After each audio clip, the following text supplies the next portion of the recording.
Par les flammes. La mère et les 2 enfants ont failli y passer. Un pompier aussi a été blessé. On travaille pour avoir nos choses, puis on n'a plus rien. J'ai 2 enfants, mes enfants auraient pu rester, puis moi aussi. Le feu a éclaté un peu avant 7 heures. Des voisins ont entendu une explosion.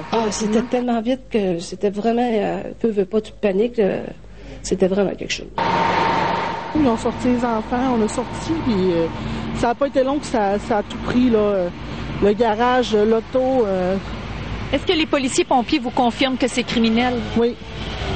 Ça aurait pris où exactement? En arrière du garage, dans le garage. Là. Le monsieur il a dit que ça faisait peut-être un bout que c'était allumé. Là. C'est ce qui expliquerait pourquoi Dominique Gauthier a été arrêté avant que le feu de Chipcha n'éclate. Les flammes ont probablement couvé pendant plusieurs heures. Dominique Gauthier aurait été aperçu par un membre de la famille un peu avant son arrestation, justement dans ce secteur. Il est arrivé à 3h30 cette nuit, puis il a vu un pick-up rouge stationné près de ma maison. Puis il a même vu le suspect. Et quand on voit des familles comme ça, 2 petits-enfants, on voit que cette personne-là n'a aucune conscience. Ça. Comble du malheur, un pompier a été blessé. Il est pénétré à l'intérieur pour aller aviser 2 pompiers qui étaient déjà sur place de faire attention.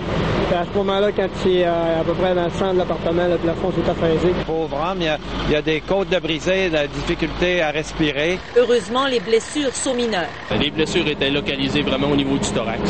Et même si un individu a été arrêté, ce soir, ce petit garçon n'a plus de maison. Sonia Lavoie, TVA, Saguenay.